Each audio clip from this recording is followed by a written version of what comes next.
OKC goes Thunder up, and they stayed up this time with a resounding Game 2 response. What changed? Do the Pacers have a chance without a 20-plus point scorer moving forward? The Knicks are coveting thy neighbor's coach, and the Cavs contemplate trading one of their stars. That's all today on Locked On NBA.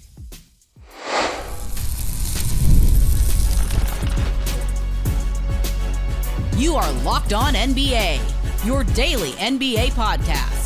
Part of the Locked On Podcast Network, your team every day.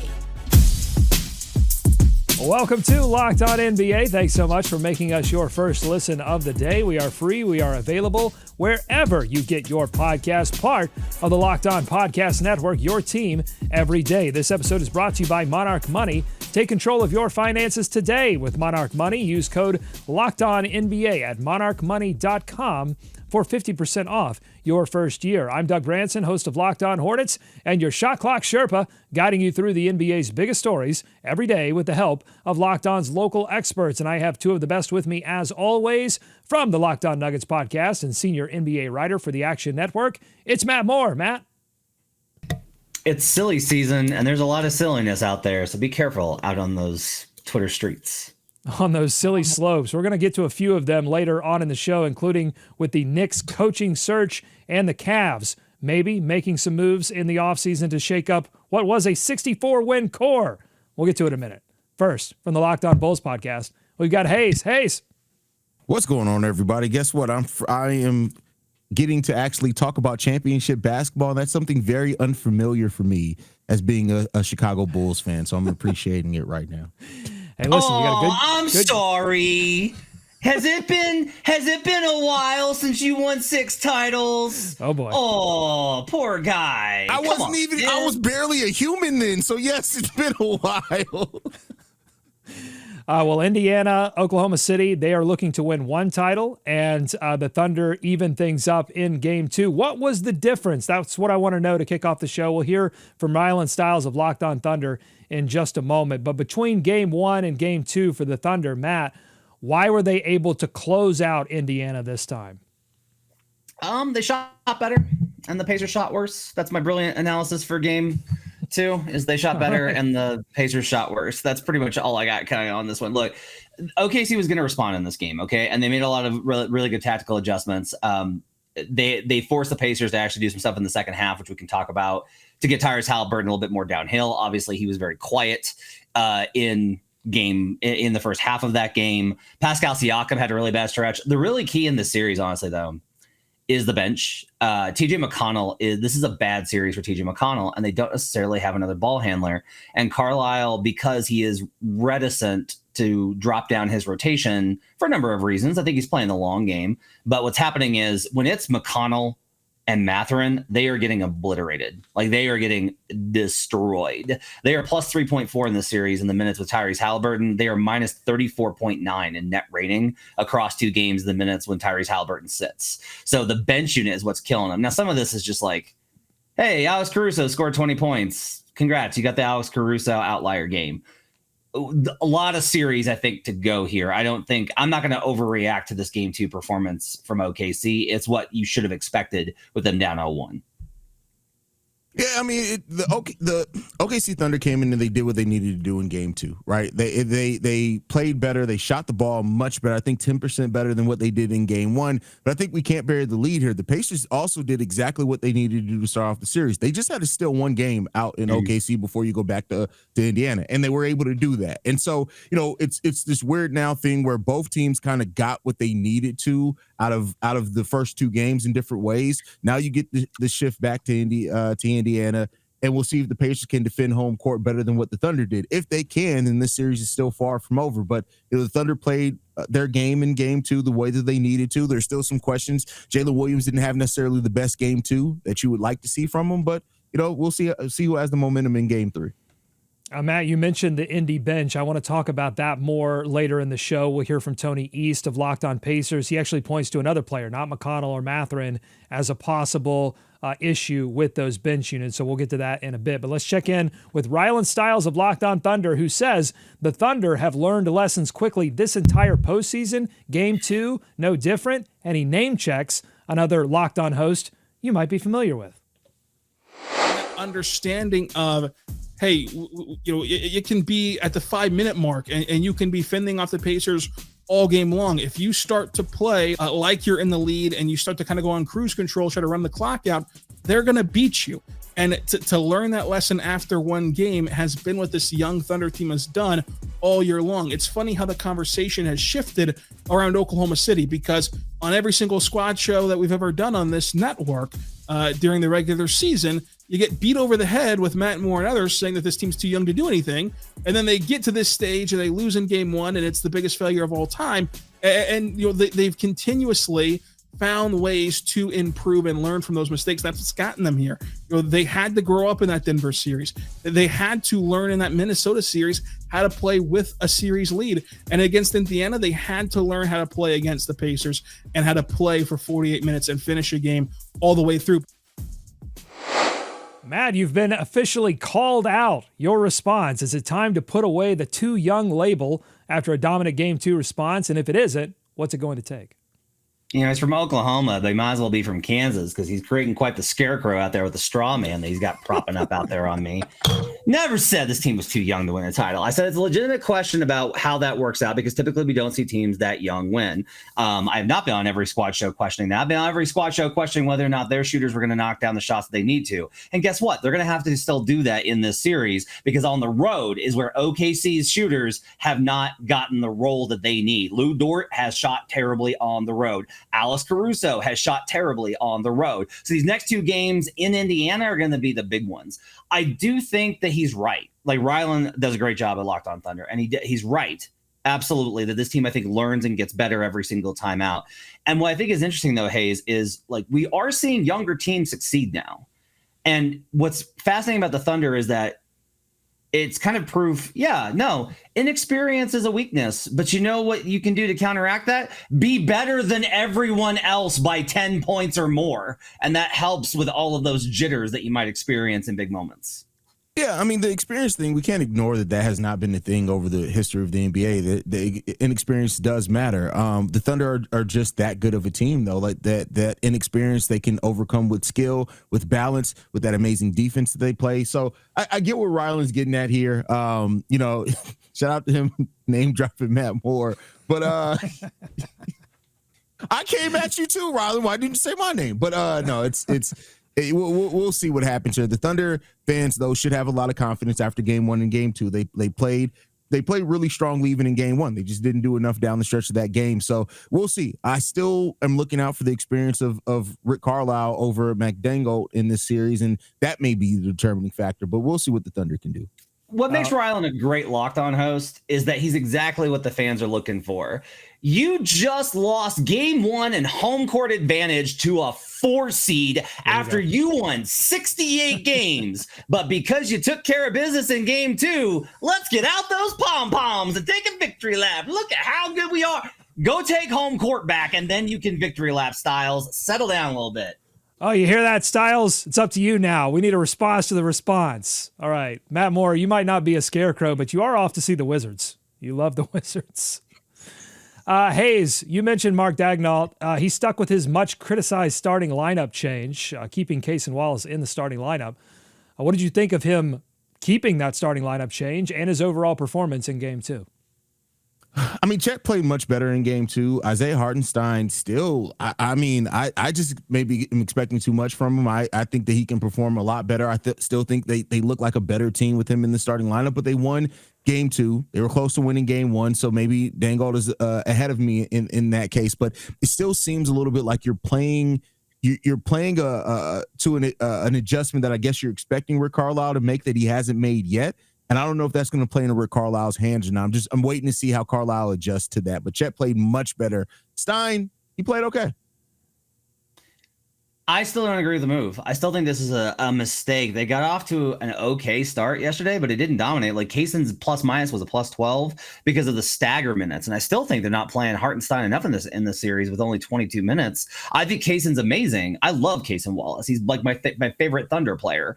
But I still think this is a mistake not to go double big versus those lineups, because one thing I will say is you're going to get a better performance, I think, out of Pascal Siakam at home in Game 3. And if that Pacers starting front court actually does the work to get a little bit more physical and a little bit more intense and a little bit more attack mode, I think that small ball lineup could really be cost. I still think this is a little bit of a galaxy brain move by Mark Dagnall. They were barely up when Wallace exited to start this game. Like, that starting rotation is not winning the minutes by as much as they need to, I think. Yeah, it seemed to be more about Dagnall going to the double big lineup when Thomas Bryant was on the floor. They saw they could attack that. And then later in the game, they decided not to go as small as they did in game one. That's what Rylan Stiles really pointed to as a turning point when you're sort of comparing the two games and how they turned out. So let's flip it. Let's talk more about the Indiana Pacers and Pascal Siakam. The performance of he and Tyrese Haliburton, can they really win this series without either of them scoring 20 points in a single game? That hasn't happened yet for the Pacers. We'll talk about that and more coming up on Locked On NBA. Today's episode of Locked On NBA is brought to you by Monarch Money. Ever check your bank account and wonder, where did all my money go? No, you haven't been hacked. You just need to manage your money better. Between dining out, online shopping, and entertainment, it's easy to lose track. That's where Monarch Money comes in. It is your personal CFO, giving you full visibility and control over your finances. Monarch Money isn't just a budgeting app. It is a complete financial command center with all of your accounts, investments, and spending in one place. You can go beyond just managing your money and start building wealth. When I started using Monarch, I realized just how much I was spending on streaming services. Spoiler alert, it was a lot. Now I budget smarter and I save more. And the best part is, I don't have to use multiple apps. I just use Monarch to check my finances, track all my spending, and plan out my long-term goals. Super easy. Take control of your finances with Monarch Money. Use code LOCKEDONNBA at monarchmoney.com for 50% off your first year. That's monarchmoney.com. Use that code LOCKEDONNBA for half off your first year. More Locked On NBA ahead. Thanks for making Locked On NBA your first listen every day. We are one of the most listened to podcasts on the Locked On Podcast Network. We thank you for that. And now we're on a mission to become one of the most watched shows on the network on YouTube. If you've been listening for a long time, please support the show with a subscription on YouTube. All right, we'll hear from Locked On Pacers in just a moment. But first, Haize, I want you to play a doctor on television and tell me what's ailing the Pacers most in this series. That's a great question. I think getting out to trying to be the comeback kings too much. Let me not say trying. It's not like they're setting out to get to a deficit. They got to stop the early deficits. I get it that they can come back. They play a full 48 minutes, and it's been great to watch, but they have to stop the bleeding early. If they can avoid those late deficits, I think, they have a chance in this series. You cannot bet against that too many times against the Thunder. You do not want to keep getting out to those early deficits. So that's the biggest thing I would say is they have to do that. Find a way to get Tyrese Haliburton hotter early in games as well. Those two things may go hand in hand, though, as far as avoiding those early deficits, but that's the thing that's ailing them the most to be. Take some threes. Look, points off turnovers. Okay, game 2. 14 points for the Thunder, 17 points for the Pacers. They won points off of turnovers in game 2. Think about that. Points in the paint, 42-34. Didn't get destroyed. The Pacers took 43s there, 17 of 27 from 2-point range, in points in the paint. That's actually better than game 1. Second chance points, they outscored the Thunder 10-9.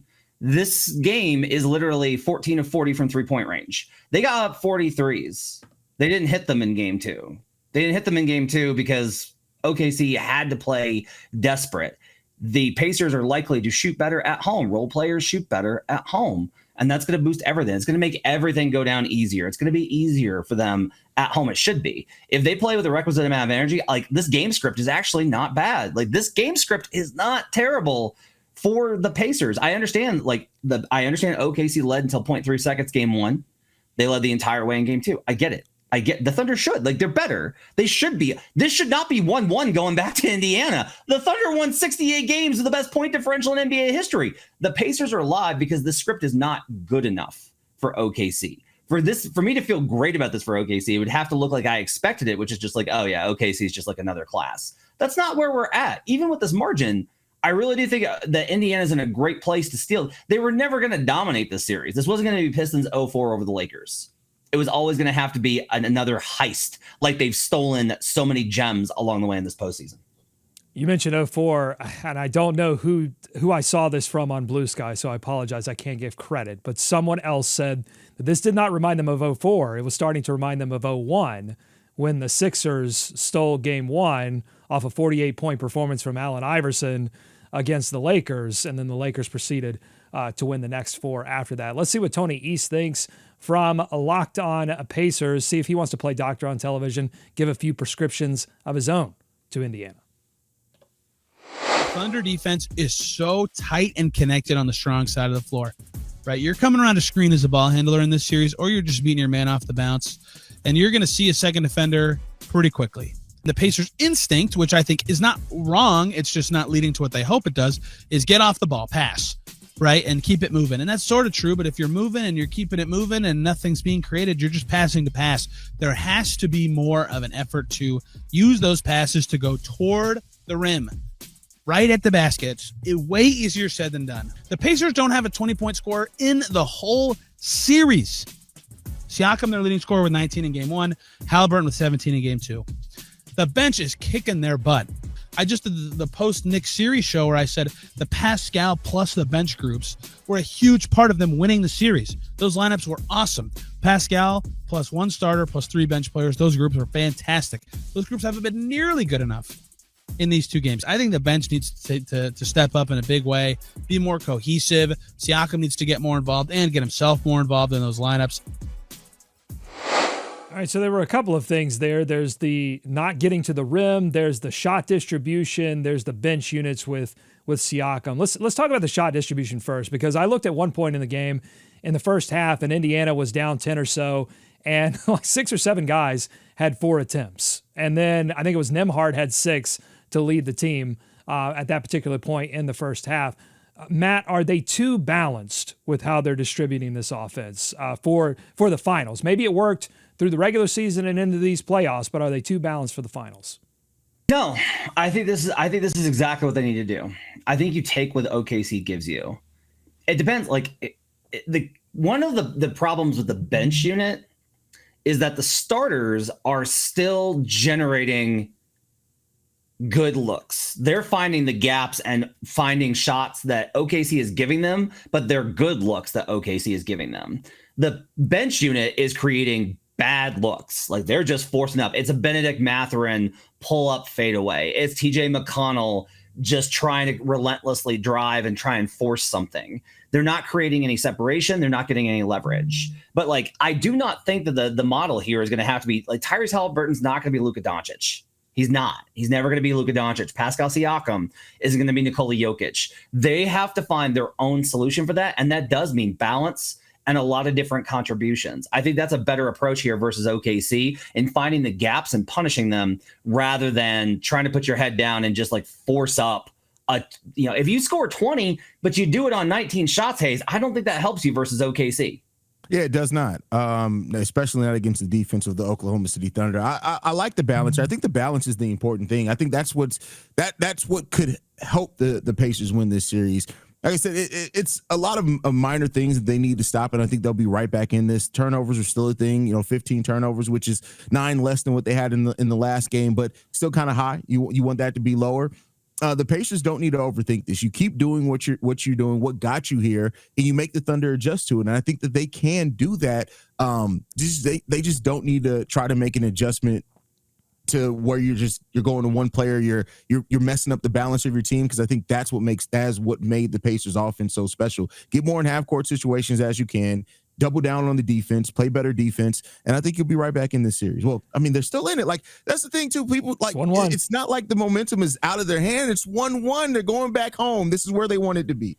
Doug's making it sound like this is like Thunder won each game by 30. Whoa, now you're lashing out. Now you're Ryland Styles.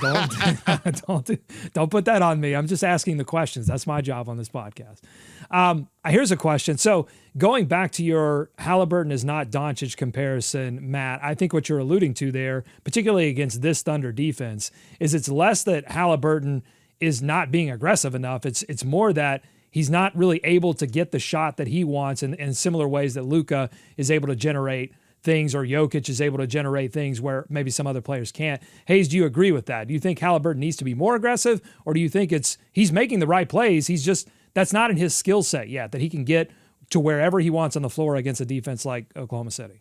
Yeah, I mean, I think it's still a mixture of both. Like, yes, he can definitely have times of being more aggressive. And I think this team does need that a little bit for sure. He is still making the right plays. I still think he's making the smart plays more times than not. There's just going to have to be some times where he's going to have to try to be the guy that makes the play. Now, is that in his skill set?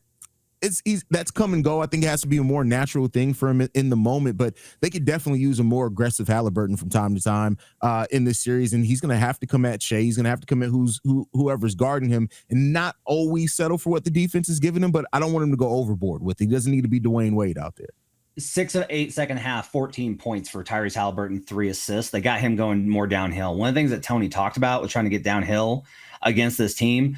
A mechanism I think you're going to see a lot of in game 3 is going to be dribble handoffs. They scored 11 points on 8 possessions on dribble handoffs in game 2. Like, there's a lot of promising stuff here. They outscored OKC in the second half, 66-64. Like, there's some promising stuff here for Indiana. I actually think that they're doing pretty well here. I think they're in a good spot here. I'll agree with Tony East. I think Pascal Siakam, I know I just said that my job is to ask the questions, but I will give one opinion, which is that I agree with Tony that I think Siakam's got to be more aggressive in those bench units. I mean, he won Eastern Conference Finals MVP in part by scoring, 30 plus, nearly 40 against the Knicks in those bench minutes. Matt. Do you think that that's more about Siakam? He's 1 of 7 on matchup minutes versus Jalen Williams via NBA.com's admittedly wonky tracking data. Do you think that the better option there is just like, hey, you just got to shoot better and like you got to beat that matchup, or do they need to run more inverted pick and rolls with him to get him different matchups? Do you think? I think he's got to beat the matchup. I've sensed a weird energy from him. I don't know. I don't know. Just watching him play, I'm like, that does not look like the Pascal Siakam that I saw in the Eastern Conference Finals. It just doesn't look like the same player. I don't know why, but that's just my read on it. You can let us know what you think on YouTube, youtube.com/@LockedOnNBA. We've got to shift gears and talk about what's happening around the rest of the association because the drama doesn't sleep for the NBA Finals. Teams are still out there making moves. Speculation still abounds. We'll talk about it all. New York Knicks looking for a new head coach. The Cavs might be looking to move one of their stars. That's all coming up on Locked On NBA. Today's episode of Locked On NBA is brought to you by DoorDash. NBA fans, it is playoff season, it's finals season, and DoorDash is turning big-time buckets into big-time bites. With Dash Pass, you can cash in when the stars show out. It's called They Swoosh, You Score. Anytime a player drops 50-plus points in a playoff game, Dash Pass members score a free 3-piece Crispy Tenders combo from Wingstop the very next day. Just place a $20-plus order and use code WINGSTOP50 and you're eating good. Offer valid from noon to midnight next day. Terms apply. Ever looked at your delivery fees and thought, there's got to be a better way? I know I have. With Dash Pass, you get $0 delivery fees and exclusive perks like this one. Think about it, how much would you save over the course of a season with $0 delivery fees? So here's the play. Sign up for Dash Pass to unlock this and more exclusive deals all season long. When any player scores 50-plus in a playoff game, Dash Pass members can grab a free 3-piece Crispy Tenders combo from Wingstop the very next day with a $20 or more order and code WINGSTOP50. That's Dash Pass, your door to more savings, more flavor, and more ways to win. Terms apply. More Locked On NBA ahead. Thanks for making Locked On NBA your first listen every day. Let's go elsewhere around the association. The New York Knicks are conducting active due diligence on Mavs coach Jason Kidd as it relates to their open head coaching position, according to ESPN, and whatever that means, though they haven't formally requested permission to interview him. Let's hear from both Locked On Knicks and Locked On Mavs on this topic. What does this say about Leon Rose if Jason Kidd is who he wants? And was he even the main person in deciding that Tom Thibodeau had to go? Because we've heard some rumors that like Jim Dolan was behind that or Worldwide West was behind that. And I don't want to. That's not coming from Ian Begley. That's not super credible. So I don't want to like go too deep down that road. But it is something I think will be telling based on who the Knicks actually hire. And then Alex, the final rumor there, and maybe this could just transition to our next segment, is like getting Jason Kidd would be a chess move in front of trying to go get Giannis, his former charge, who if I'm remembering correctly, was quite upset when Jason Kidd was fired. He's doing this for leverage. We know Jason Kidd at this point, and Jason Kidd in each organization he's gone to has figured out ways to get more power, to get front office control. Tim McMahon agrees with me. He recently said on one of his shows that, it's certainly feasible scenario that Jason Kidd ends up with a restructured extension after all this. That'd be hilarious, by the way. Which is going to happen. That's what's going to happen.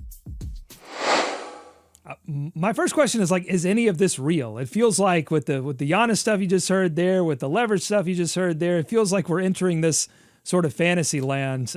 Matt, is any of this real? And if Jason Kidd is the Knicks' plan A, is it a good plan A? And what does it tell you about their process? The Mavericks Mavericks fans should be hoping and praying that they call and offer a pick for this. This would be absolutely incredible for them. The Mavericks are so close to being able to massively undo the damage caused by the Luka Doncic trade. You'll never totally redo it. You can never undo that. But getting Cooper Flagg, moving on from Jason Kidd, trade Anthony Davis, move Kyrie when he's healthy. There's a chance to clean the slate here. That'd be absolutely incredible. One final note. I am surprised because I'm genuine here. This is not just a bit. The CAA stuff with the Knicks has been true for literally 2 decades. The CAA stuff has been true with the Knicks for 2 decades. And Kidd's not a CAA guy. He's Jeff Schwartz, which I think is kind of interesting, Haize. By the way, I'm just stirring the pot here. There's nothing real substantive here. So Jeff Schwartz is with Excel, who you will also notice is that would be the agent for Nikola Jokic. Yeah, I think that it also came out, I believe yesterday, I think it was Steiner, either Fisher, that mentioned that it's expected that the Mavs are not going to allow that request to go through as far as their, if they do, great. If you can get another pick for a coach that doesn't want to be there, great. I don't know what Jason Kidd's ploy is here. Does he actually want to leave? Does he just want to gain more leverage? Whatever it is, let him play that out however he wants to. But I still think Kidd is a weird fit for the Knicks, for me personally anyway, to be 100% honest with you. I know he's a guy he's gotten the Mavs to the title just this time last year to be in the finals. But I guess we'll see. Ultimately, I think he's going to stay in Dallas, and it's just going to be what it's going to be. And the Knicks are going to have to pivot to a different coach. Everyone around the league was really curious as to know what Kidd's role was in the Doncic trade. There were some people that were he had to have been blindsided, and there were some people that were there's no way Jason Kidd let this happen without being on board. But the day after, when they did the press conference, Kidd looked like he was trying to slink out of the picture as much as possible because he recognized how bad the blowback was. This sure seems like a guy looking for a lifeboat to get off of a sinking ship. I'm curious, why would it be addition by subtraction for the Dallas Mavericks to lose Jason Kidd as head coach? So we got him to the finals, right? Got to be a good coach. Got him to the finals. The Kidd is notable, has a reputation for being a little difficult to get along with. Not exactly a guy that brings people together. And I think a lot of the tactical stuff was mostly, how can I put this? Luck. I just think a lot of it was luck. And so I have never been really sold on Jason Kidd as a head coach. I just don't think the reputation, I think the results far exceed the process when it comes to Jason Kidd. Haize, Matt being a little too harsh there, or what are your thoughts on Jason Kidd as head coach of the Mavs? I mean, I think he's a perfectly fine head coach. Make no mistake about it. But I have my doubts. If you want to be a team that could become a perennial championship favorite, I don't know if Jason Kidd's going to be that guy. And I would love for him to prove me wrong. Like I said, I don't want to make it seem like I think he's a bad coach. He's not, but I just don't think he's some great coach that is just screams championship pedigree to me either. Half of NBA coaching is politics, and that half Jason Kidd's very good at. All right, we'll talk more about this story as it develops, and we'll talk more about Giannis coming up most likely tomorrow. We've got some new reporting on that as well. But I want to talk about this from Brian Windhorst first. He says that Cleveland is listening to offers for point guard Darius Garland and open-minded about trading him, not actively shopping him, but open to offers. Let's go to Danny Cunningham of Locked On Cavs to find out how open-minded he is to breaking up a Cavs core that won 64 games last season, regular season Eastern Conference champions. Cavs needed him most, he was not available. And I don't look at this as something that it's his fault. It's an unfortunate truth. Darius Garland needed to be healthy in the playoffs for the Cavs to be at a point where instead of having this conversation today on Monday, June 9th, we'd be talking about what happened in game 2 of the finals. If you don't believe that he can sustain his health through the rigors of a full NBA postseason, then I think that is reason to shop him around. If the Cavs are going to trade Darius Garland, I think that it would have to be for quite a haul. So that could be one of the other reasons to look at it and say we could get a lot for this guy, that we could really remake what this roster looks like, what the supporting cast around Evan Mobley and Donovan Mitchell looks like. All right, so he seems surprisingly open to the idea. It caught me by surprise this morning. Seems dangerous to mess with a formula that worked so well. Haize, are they being hasty or are they getting ahead of the curve? I think they're being hasty here. Like I get it that you don't want to stay stagnant, but like this team was really, really good last year and you weren't fully healthy in the playoffs. I don't think this is the year you need to make a knee-jerk reactionary trade. Yet I think that everybody's still locked up under contract. It's not like any of your main core pieces you're worried about anything there. I think you hold on to it for another year, hope for health next season, and then in the summer of 26, where there's probably going to be a lot of movement, maybe not as much as this year, probably still a lot of movement, then you can look to make your move if you need to move off some players. But if I'm the Cavs, I'm not looking to make a move yet. I'm just going to wait it out, go another year, hope for health, and then we'll see where we are. I reported this morning on Substack, on Yield Substack, that league sources around the league do believe that they're probably likely to lose Ty Jerome, Sam Merrill, and that Dean Wade actually might not return to there, which would break my absolute heart. And those kind of changes are drastic. This is the CBA talking more than I think it is about a team building exercise. I think they're looking at every single option to try and maintain the ability to fill out a roster. And that gets very difficult when you have the front heavy roster that they have. Now, if Garland is available, I get them looking to move on because of the injury stuff. Like eventually you just gotta be like, look, we can't keep running this back and running into the same problem again. Can we get a little healthier, a little bigger defensively, those kind of things. One team, the Orlando Magic, if this is true, need to be sending a trebuchet up to Cleveland, putting themselves in it and yeeting themselves over the wall. Sorry, we just got, let me make sure this is the actual Shams before I say it. Yes, Shams just reported Darius Garland underwent surgery to repair a toe injury and will be sidelined approximately 4 to 5 months. Okay. Expected to return that would complicate things, I guess, an offseason trade, perhaps. I had to make sure this was the actual Shams because I've been fooled before. But this is Shams' account. And that he wasn't hacked like we thought he was during the Luka trade. Yeah, I mean, look, the injury's a bummer, but he should be fine by return for camp, 5 to 6 months. Should be back, I don't know, not camp, but what? Probably December. I think it's still probably good enough. He can probably clear the physical. Makes the trade more unlikely, but I do think it's like an interesting question. I think the Orlando Magic should be absolutely like beating down their door to try and get Garland. Yeah, and I think Danny Cunningham made that point as well about the CBA and that they will need to reload the depth. It's so funny that we came from an era where everyone was searching for a big three, and now it's like you've got to have a big two and then one sacrificial lamb. Like you've got to eventually, take one guy and throw him off the boat in order to make sure that you can reload your depth. It's an interesting time that we live in.